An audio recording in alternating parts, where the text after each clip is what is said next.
Hello and welcome guys. Welcome back to my channel Rashmi's Law Academy. Please, if you like my video, like, share and subscribe.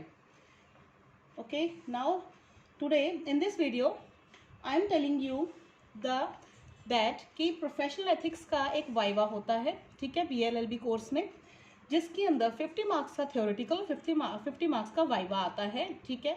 Theoretical आपको exam देने जाना पड़ता है जहां आपका centre पड़ेगा examination centre पे, एंड जो वाइवा होता है वो आपके कॉलेज के अंदर ही कंडक्ट होता है। वो यूनिवर्सिटी से ही एग्जामिनर्स आते हैं, वो आपके फाइल इसकी फाइल बनती है प्रोफेशनल एथिक्स की प्रैक्टिकल फाइल, जिसमें आप इसके टॉपिक के ऊपर सारे जो भी आपको कैटेगरीज दी जाती हैं उससे रिलेटेड पूरी फाइल तैयार करते हैं। तो जो 50 मार्क्स का जो वाइवा है उसके अंदर क्वेश्चंस पूछे जाते हैं आपके सब्जेक्ट को लेकर। तो इसलिए मैं आज आपको इस सब्जेक्ट से रिलेटेड ही क्वेश्चंस बता रही हूँ, जैसे जो क्वेश्चंस उसमें मोस्टली पूछे जाते हैं। तो आपके सब्जेक्ट को लेकर मैंने MCQ टाइप में क्वेश्चंस बनाए हैं, ठीक है, professional ethics MCQ for viva. तो हम स्टार्ट करते हैं। Okay, let's start the MCQs। First question number 1, what is the full name of the subject professional ethic. इस सब्जेक्ट प्रोफेशनल एथिक्स का पूरा नाम क्या है। इसका ऑप्शंस हैं A professional ethics, B professional ethics for lawyers, C professional ethics accountancy for lawyers and bar bench relationship, और D professional ethics and bar bench relationship. क्या है गाइज इसका आंसर? इसका आंसर है B professional ethics, C professional ethics accountancy for lawyers and bar bench relationship. ज़्यादातर बच्चे समझते हैं कि इसका आंसर, इसका सिर्फ नेम प्रोफेशनल एथिक्स ही है सब्जेक्ट का, बट नो, इस कंप्लीट नेम इज। कई बार ऐसा क्वेश्चन एग्जामिनर्स पूछ लेते हैं ये क्वेश्चन कि इसका पूरा नाम बताइए आपके अपने सब्जेक्ट का। तो इसका नेम है professional ethics accountancy for lawyers and bar bench relationship, याद रखिएगा। Moving on to next question, which act was repealed by advocates act 1961। कौन सा एक्ट रिपील करके एडवोकेट्स एक्ट 1961 बनाया गया था। तो इसका आंसर में ऑप्शंस हैं A Indian bar council act 1926, legal practitioners act 1879, C Indian high court act 1961, या डी बंगाल रेगुलेशन एक्ट 1793। क्या होगा इसका आंसर? इसका आंसर है इंडियन बार काउंसिल एक्ट 1926। इस एक्ट को रिपील करने के बाद एडवोकेट्स एक्ट बनाया गया था, और बार काउंसिल वगैरह और स्टेट बार काउंसिल और जितने भी एडवोकेट से रिलेटेड जितने भी चीज़ें प्रोविजंस हैं वो सारे इसमें डाल दिए गए थे एडवोकेट्स एक्ट 1961 में। Moving on to next question number 3, how many sections are there in advocates act 1961। तो आपको दिख रहा होगा इसके अंदर कितने से ऑप्शंस दिए हैं मैंने, A, B, C and D। तो कितने हैं? A 50, B 60, C 70, D 40। इसका क्या आंसर है? B 60। इसके अंदर 60 सेक्शंस में ये पूरा एडवोकेट्स एक्ट जो है डिवाइड किया गया है, ठीक है guys. Moving on to next question, question number 4, what is the meaning of bar. Bar का क्या मीनिंग होता है? A, it is an autonomous body, B, bar is a corporation, C, bar is a collective term for the attorneys, D, the location in the courtroom where a judge sits। क्या होगा इसका answer? ये autonomous body है, corporation है, collective term है attorneys की, या फिर ऐसी लोकेशन कोर्ट रूम में जहाँ जज बैठते हैं। बार का मीनिंग होता है सी, आंसर सी है। Bar is a collective term for attorneys, मतलब जहाँ एडवोकेट्स बैठते हैं जिनको लाइसेंस मिला है बैठने का, केसेस लड़ने का, डिग्री अटेन करने के बाद में। तो ये कलेक्टिव टर्म इसलिए बार बोल दिया गया जहाँ पे सारे अटॉर्नीज एडवोकेट्स बैठते हैं, जहाँ उनकी बेंच जहाँ उनका वो होता है, चैम्बर होता है, ठीक है guys. Moving on to next question number 5, bar council is created under the provision of. Bar council किस प्रोविजन के अंडर बनाई है? अभी मैंने पीछे आपको हिंट दिया था इस क्वेश्चन का। Indian bar council act 1926, legal practitioner act 1879, सी एडवोकेट्स एक्ट 1961, या डी बंगाल रेगुलेशन एक्ट 1793। इसका आंसर है, क्या आंसर है? एडवोकेट्स एक्ट 1961, हिंट दिया था ना अभी पीछे। सी एडवोकेट्स एक्ट के अंडर बनाई है बार काउंसिल ऑफ इंडिया, ठीक है। Moving on to next question, rule making power for advocates and state bar council vest in. मतलब रूल मेकिंग पावर जो है एडवोकेट्स और स्टेट बार काउंसिल के लिए किसके पास होती है rule making power? A advocates act 1961 में है, B bar council of India में है, C each state bar council के पास है, या डी सुप्रीम कोर्ट और हाई कोर्ट के पास है। किसके पास है रूल मेकिंग पावर? जो एडवोकेट्स के लिए और स्टेट बार काउंसिल के लिए रूल बनाते हैं वो है B bar council of India के पास। बार काउंसिल ऑफ इंडिया जो है सबसे ऊपर की बॉडी है, इसलिए इनके पास सबसे ज़्यादा पावर्स एंड फंक्शंस हैं। वही रूल्स एंड रेगुलेशंस बनाती है एडवोकेट्स और स्टेट बार काउंसिल के लिए। ओके गाइस, समझ में आ रहा होगा आपको। ऐसे ऐसे क्वेश्चंस पूछे जाते हैं जो आपको मालूम होने चाहिए, बेसिक चीज़ें हैं ये। Moving on to next question number 7, what are the rights and privileges of an advocates, मतलब एक एडवोकेट के राइट्स और प्रिविलेजेस क्या क्या होते हैं। A, right to freedom of speech and expression, right to practice and audience, C, right for welfare fund liability of negligence, D, right of fee to enter in bar, fee के लिए और enter, और all of the above, मतलब ये सारे हैं या इनमें से कोई है, बताइए। इसका आंसर है all of the above. Means इस क्वेश्चन के थ्रू आपको मैं इसका आपको आंसर बता रही हूँ कि कितने तरह के राइट्स एंड प्रिविलेजेस एडवोकेट्स को दिए गए हैं। Freedom of speech and expression का तो है।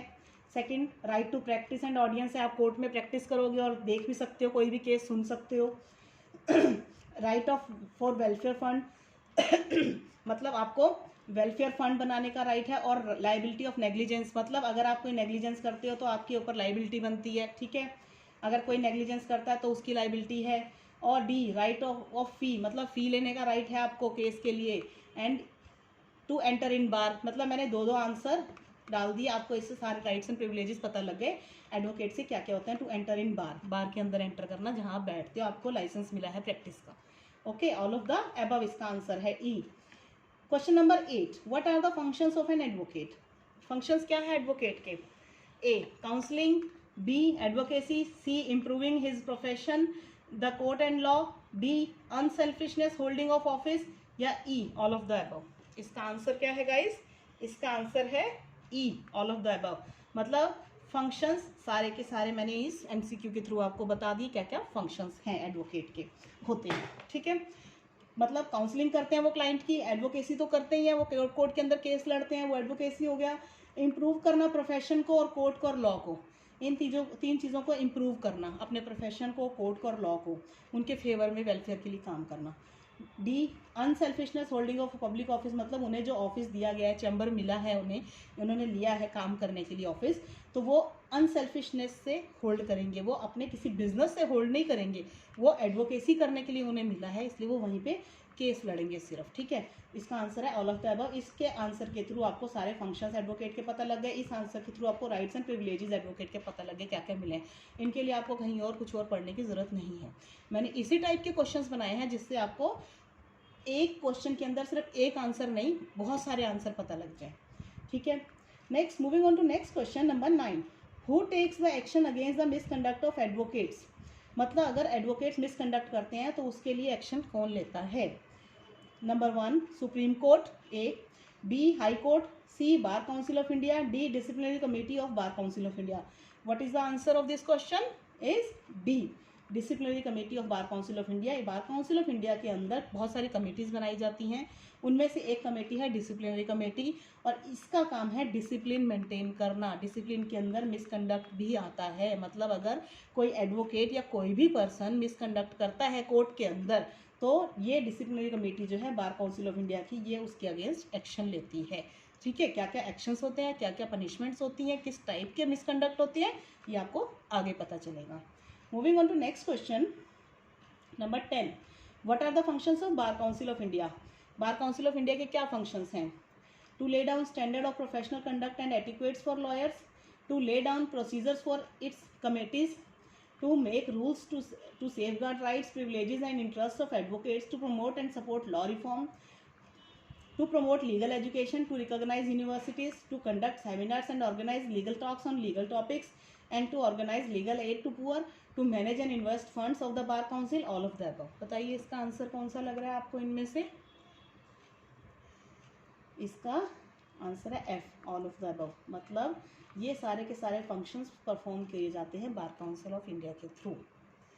These are all functions which bar council of India performs, means it laid out the standard of professional conduct, professional conducts के लिए स्टैंडर्ड बनाते हैं, एटिकेट्स के बनाते हैं, लॉयर्स के लिए रूल्स प्रोसीजर्स बनाते हैं, कमेटीज़ के लिए जो कमेटीज़ भी बनाई जाती हैं उनके लिए रूल्स एंड प्रोसीजर्स भी बार काउंसिल ऑफ इंडिया बनाती है।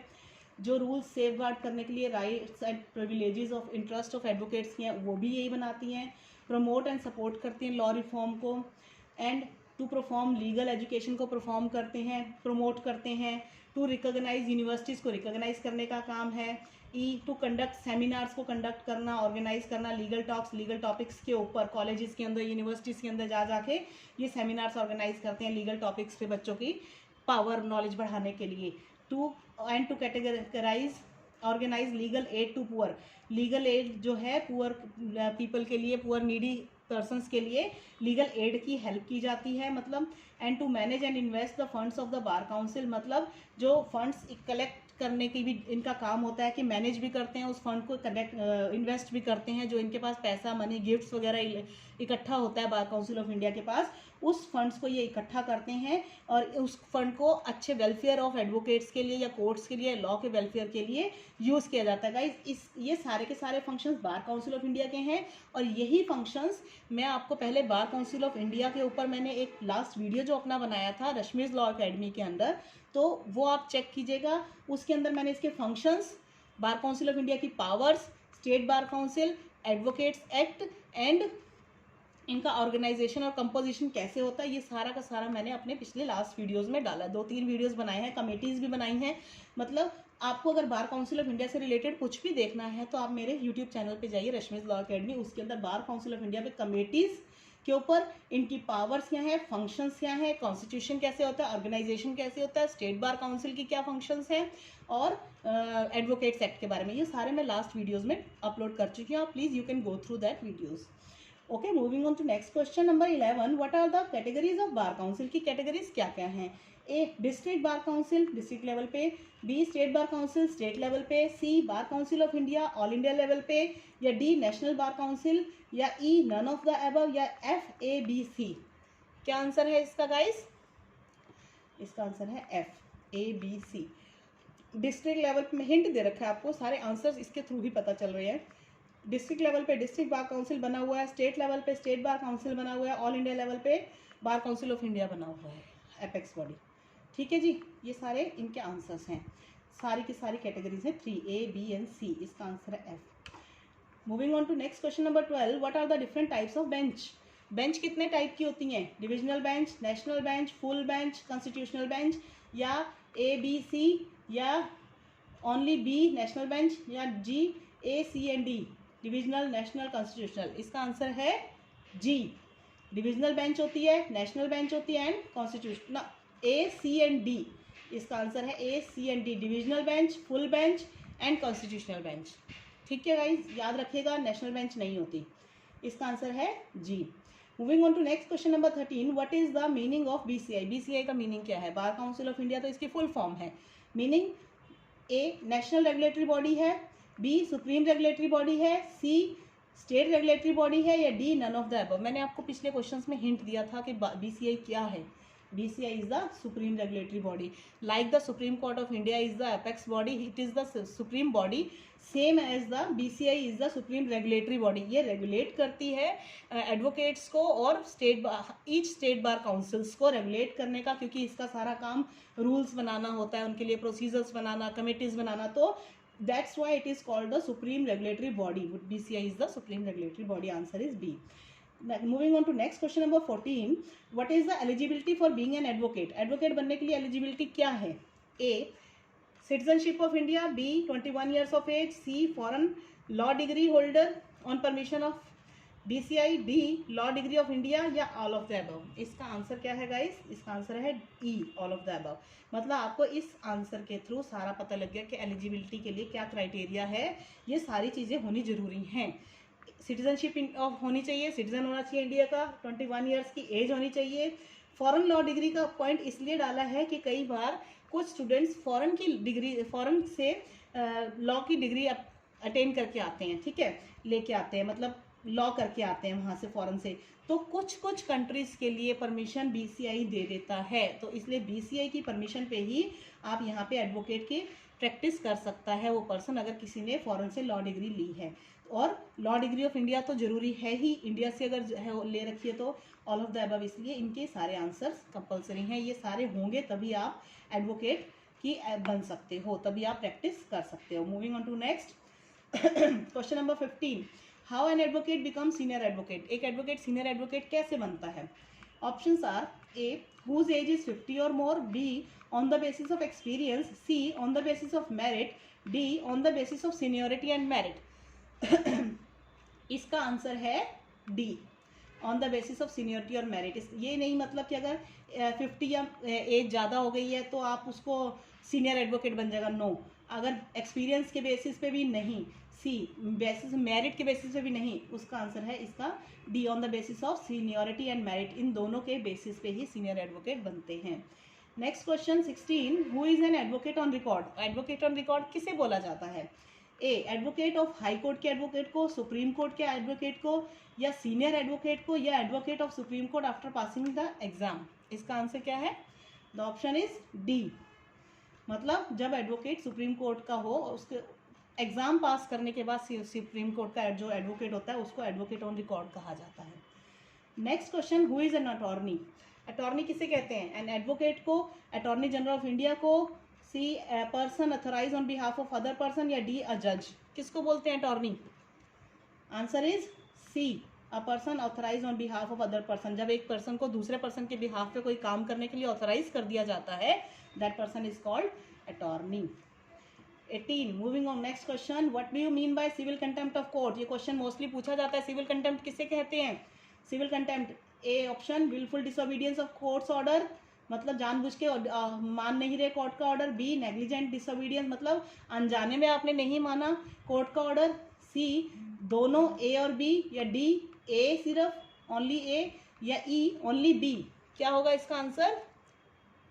सिविल कंटेम्प्ट ए, डी, आंसर डी, मतलब विलफुल डिसोबीडियंस ऑफ कोर्ट। आप मतलब जानबूझ के अगर आप कोर्ट के अवमानना कर रहे हैं, अगर आप कोर्ट का ऑर्डर, डिक्री, डिसीजन जो भी आया है आपको हम नहीं मानते, आप बोल रहे हो कि हम तो नहीं मानेंगे कोर्ट का ऑर्डर, तो ये विलफुल डिसोबीडियंस होता है, तो इसको सिविल कंटेम्प्ट ऑफ कोर्ट कहा जाता है।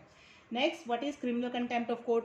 जैसे सिविल होता है वैसे क्रिमिनल कंटेम्प्ट भी होता है कोर्ट का, इसका भी एक्ट बना हुआ है, कंटेम्प्ट ऑफ कोर्ट एक्ट, ठीक है।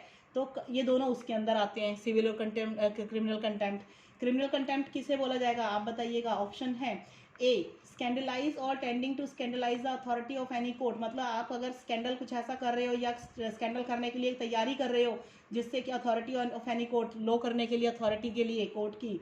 बी पब्लिशिंग और visible representation of making courts reputation down, मतलब आप कुछ ऐसा पब्लिश कर रहे हो या विजिबल रिप्रेजेंटेशन दिखा रहे हो, अपने हाथों से, इशारों से, किसी भी तरह से आप शो कर रहे हो जिससे कि कोर्ट की रेपुटेशन डाउन हो रही है, या कुछ ऐसा पब्लिश कर रहे हो जो कि अभी वैलिड नहीं है, कोई ऑर्डर नहीं आया, कोई केस का डिसीजन नहीं आया, आप उसके बारे में पहले से ही कुछ भी पब्लिश कर रहे हो, तो ये भी इसके अंदर इसका मीनिंग ये है। और C wilful disobedience of courts order, मतलब जानबूझ के अगर कोर्ट का ऑर्डर नहीं मान रहे, या डी अनजाने में कोर्ट का ऑर्डर नहीं मान रहे, तो इनमें से किसको क्रिमिनल कंटेम्प्ट ऑफ कोर्ट की कैटेगरी में रखा जाएगा? या ई ओनली ए और बी को, या एफ ओनली सी या डी को? किसको माना जाएगा क्रिमिनल कंटेम्प्ट? ए और बी को। आप जानबूझ के कुछ ऐसा स्कैंडल कर रहे हो, स्कैंडल करने की तैयारी कर रहे हो कोर्ट की अथॉरिटी के अगेंस्ट, दूसरा पब्लिश कर रहे हो अपना विजिबल या फिर विजिबल रिप्रेजेंटेशन दे रहे हो जिससे कि कोर्ट की अथॉरिटी डाउन हो रही है, रेपुटेशन डाउन हो रही है, ये दोनों को दोनों क्रिमिनल कंटेम्प्ट ऑफ कोर्ट में आते हैं, जिसके लिए पनिशमेंट होती है 6 मंथ्स या उससे ज़्यादा तक की, आपके उसके ऊपर डिपेंड करता है आपने कैसा कंटेम्प्ट किया है, और पेनल्टी फाइन भी लगता होता है, या फिर दोनों भी हो सकते हैं, पनिशमेंट और फाइन दोनों भी लग सकते हैं। Moving on to next question, who is attorney? Attorney कौन होता है? Advocate, attorney general of India, person authorise, ये मैंने बता दिया आपको क्वेश्चन, इसका आंसर है C, a person authorise to on behalf of other person, जो किसी और के बिहाफ पे काम करता है। Next question, what is the punishment for professional misconduct of advocates? क्या पनिशमेंट है अगर कोई प्रोफेशनल मिसकंडक्ट ऑफ एडवोकेट कोई प्रोफेशनल मिसकंडक्ट करता है तो उसकी क्या पनिशमेंट है? A reprimand the advocates, B suspend the advocates from practice of for such period, C remove the name of advocates from state role, D only A and B, E all of the above। इसका answer क्या होगा? Professional misconduct के लिए क्या punishment है advocates के लिए? तो इसका आंसर है ऑल ऑफ द अबव। मतलब आप रेप्रीमेंट का मतलब डांट सकता है कोर्ट उसको, एडवोकेट को डांट के समझा सकता है कि आइंदा ऐसी गलती नहीं होनी चाहिए, बी सस्पेंड भी कर सकते हैं एडवोकेट को प्रैक्टिस करने से आप कुछ समय के लिए, सच पीरियड मतलब जितना ज़रूरत हो उस समय के लिए, 6 महीने, 1 साल के लिए, 2 महीने, 3 महीने के लिए, मतलब जो कोर्ट पे डिपेंड करता है कितने टाइम के लिए वो सस्पेंड कर सकते हैं। या फिर अगर बहुत ज़्यादा मिसकंडक्ट किया उन्होंने, ऐसा गलत बहुत व्यवहार किया है, तो रिमूव कर सकते हैं उसका नेम, एडवोकेट के स्टेट रोल से ही उसका नाम ही हटा दिया जाता है, फिर वो कहीं प्रैक्टिस नहीं कर सकता। इसका आंसर है E, all of the above. Next question 22, which does not comes under the meaning of ethics, मतलब एथिक्स के मीनिंग में क्या नहीं आता। तो इसके लिए ऑप्शंस हैं, A mere moral which are necessary for every person, b bundle of rules of conduct, c nothing but a bundle of habits, d norms of morals of a profession, e only a and b, sorry ये b लिखा गया है, only c and d। इसका answer है a, c and d। Morals होते हैं जो कि एवरी पर्सन के लिए ज़रूरत है, इसमें ए लिखना भूल गई मैं। मॉरल्स हैं ये, एथिक्स मतलब एथिक्स कहते हैं, मॉरल्स होते हैं जो प्रोफेशन एक पर्सन के लिए चाहिए होते हैं। एक बंडल ऑफ हैबिट्स है, एक आदतें कैसी होती हैं, एक कैसे बिहेव करना चाहिए आपको। Norms of morals of profession, एक प्रोफेशनल पर्सन को कैसे बिहेव करना चाहिए अपने क्लाइंट्स के साथ, कोर्ट में, जजेस के साथ, अपोनेंट एडवोकेट के साथ, उनकी अदर पार्टी के साथ, सोसाइटी के साथ। तो ये सारे मॉरल्स जो हैं प्रोफेशन के, और हैबिट्स हो गई, और मॉरल्स जो कि हर पर्सन के लिए ज़रूरी होता है, ये सारे के सारे एथिक्स कहलाते हैं जो कि which are necessary for a professional person. ठीक है गाइस, तो इसका आंसर है ई, ओनली नहीं आएगा इसमें, ए, सी एंड डी इसका आंसर है। ठीक है, moving on to next question, what do you mean by court. Court से आप क्या समझते हैं। A a place where lawyers participate as officers of the court, ऐसा जगह जहाँ पे लॉयर पार्टिसिपेट करते हैं as a officer of court. B a place where legal cases are heard by judges and magistrates. C a place where cases decided, issuing writs, hearing and deciding appeals. D all of the above। इसका answer है all of the above। Means कि ये court वो जगह है जहाँ पे advocates जो लॉयर जो है पार्टिसिपेट करते हैं एज ऑफिसर ऑफ कोर्ट, मतलब केस लड़ते हैं। बी ये बी भी है, अ प्लेस जहाँ पे कि केसेस सुने जाते हैं जजेस और मजिस्ट्रेट के थ्रू। सी मतलब ये ऐसी जगह जहाँ पे केस डिसाइड भी होते हैं, रिट्स भी इशू होती हैं, केसेस सुने भी जाते हैं, और अपील्स भी डिसाइड होती हैं, अपील फाइल की जाती हैं, अपील्स के ऊपर डिसीजन आता है, कोर्ट के फैसले आते हैं, केसेस सुने जाते हैं, वकील लड़ते हैं, जजेस सुनते हैं, तो कोर्ट उस जगह को बोलते हैं। इसका आंसर है ऑल ऑफ द अबव। तो guys these are the questions MCQs for you. Okay, I hope आपको पसंद आए होंगे। आपको और कोई क्वेरीज हो इससे रिलेटेड तो मुझे आप प्लीज़ कमेंट बॉक्स में मेंशन कीजिएगा। मैं आपके लिए और वीडियोस ऐसे बनाऊंगी जो आपके लिए हेल्पफुल होंगे। आप इसको, आपको अच्छा लगा हो तो please like, share and subscribe करना मत भूलिएगा, ताकि आपको और रिलेटेड टॉपिक्स पे, लॉ से रिलेटेड आपको टॉपिक्स पे और डेली अपडेट्स मिलते रहें, नए नए वीडियोज़ के आपके पास मैसेजेस आते रहें। Please like, share and subscribe my video. Thank you so much guys, bye bye.